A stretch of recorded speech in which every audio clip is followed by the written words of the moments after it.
The Diansheng Galaxy 8M has just been released, but the crazy part is it has been teased for about a year, during which there was little news about it. And I got 2 copies of the cube before it actually released. So the first one has black internals. This one I borrowed it from CubeWorks, so I don't own the cube. And I don't dare to mod it, I just looped and tension it. The second one has primary internals. It also has a logo. And this one I got it from Anji. You may have seen him before on my channel. I did like 2 collab videos with him. He actually wanted to have my Spark and he offered to trade it in exchange for a RS3M maglev and this Diansheng 8x8, which I obviously agreed to. The Diansheng is now like my own cube, so I went to do a 4-hole Florian-mod on it, and I'm entertaining the thought of pushing it to a 9-hole mod, which takes a lot more effort to do, but like the inner layer of an even cube is usually the stiffest and slowest layer. Plus, like my PL parity out cuts through the middles a lot. And OL parity in general also cuts through the upper part here. 9 holes just looks a lot cooler than 4 holes. These Diansheng 8x8s have been looped with Ignitas, Weight 3, Speedy, and a water loop. These are actually Cube Head's Yo loop bundle, but I made some substitutions because, like, for various reasons.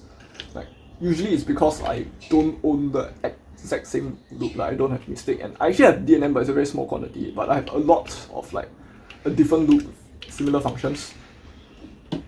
The Ignitas is unchanged, and for the weights, this one is actually an intentional substitution. So originally in the Yo loop bundle it's supposed to be weight 5, but because I do big cubes a lot and I just want my cubes to be a lot faster, I went with weight 3 instead. And I also feel this helps to avoid the gummy feeling that you will get if you just let your cube sit around and don't play with it and then you pick it up again. And usually the higher viscosity loops will make the cube a bit more gummy and a lot slower, and you need to do like 2 or 3 solves just to break the loop in and get it fast again. Like with weight 3, I find that I experience that phenomenon much less.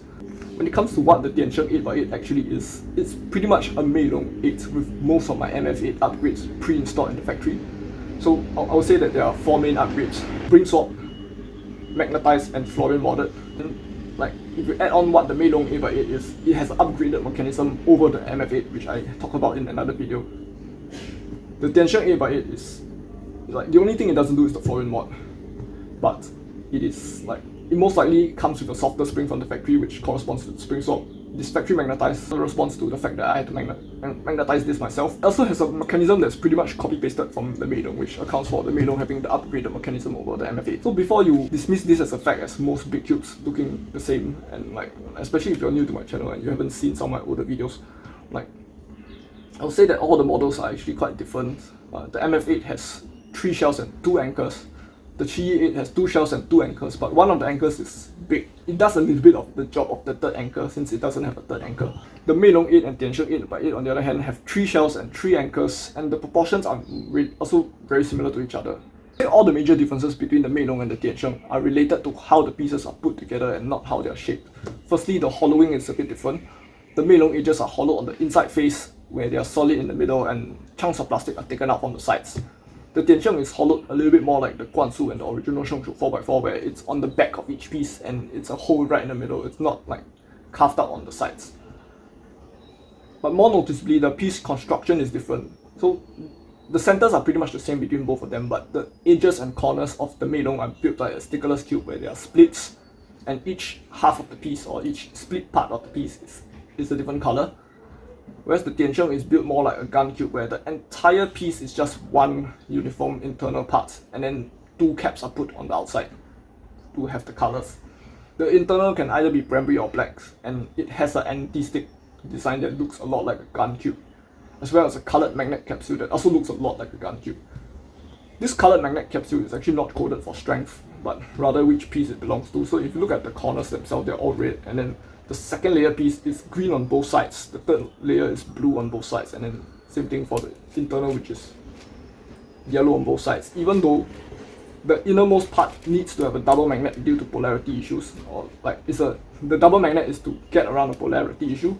So you have 2 on this side and 1 on the other side, and it does not feel as if this layer is twice as strong as the rest, which is a good thing. Obviously, because no one wants a super strong inner and like 3 weak outers. I'll say that all the layers are really consistent with each other, and the magnets are overall towards the weak side, which I really like. Like, they are strong enough to be noticed and strong enough to keep the cube stable and aligned when you're turning, yet they don't give off like annoying snapping feelings or they cause the cube to need excessive force to turn. Comparing between the two Dianshengs that I have, the one with primary internals seemed to turn a little bit faster than the black when I first got it, but that might just be due to tensions, and I've actually tried neither of these out of the box. I gained possession of them secondhand. The Florian mod, however, had only made the difference a bit bigger now that I've taken out some plastic. Because of that, I also reduced a little bit of contact surface on the primary cube. When it comes to overall handling, the stock Diansheng feels exactly like what its mechanism suggests, pretty much solid and stable like a Meilong 8, but significantly faster. It's also a little bit less smooth because even though the pieces feel equally smooth and they glide just as smoothly, the surfaces have this slight honeycomb texture, so you can kind of feel the texture a little bit more compared to a totally flat cube where that would just be totally smooth. But this one is really just preference.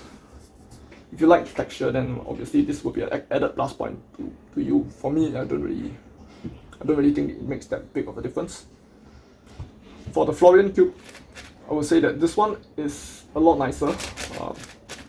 The outer layers, of course the inners I didn't really mod, so they're going to feel the same. But the outers just feel much nicer to transition between turns. The reverse corner cutting is about twice as big, so this is about 2/3 of a piece.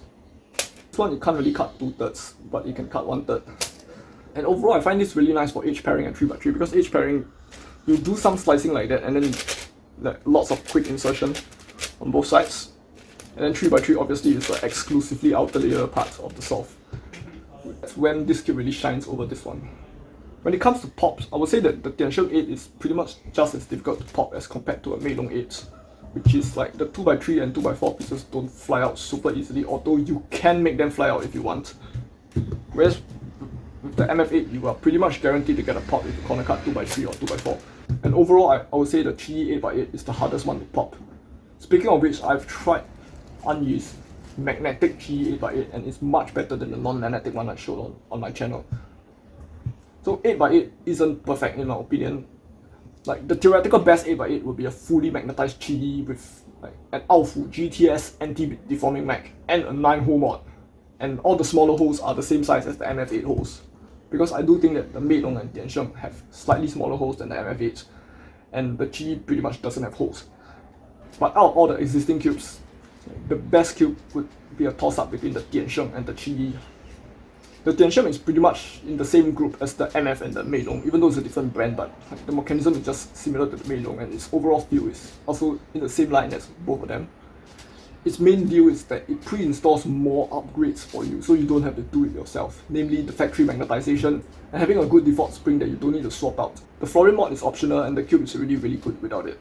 The Qi provides a different solving experience on the other hand. It has a significantly different mechanism, it is much softer and more flexible in its feel, and it has a bigger size at around like 70mm, while the others are 68 and 69.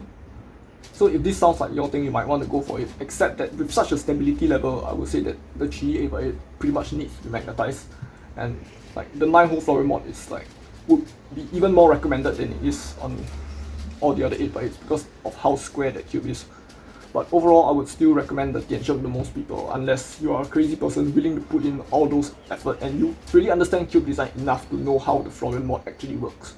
If you meet all those criteria, it's theoretically possible to mod the Qi to a point where it becomes better than the Diansheng. But for now, I don't see myself doing that, and I'm quite happy with my Florian modded Diansheng.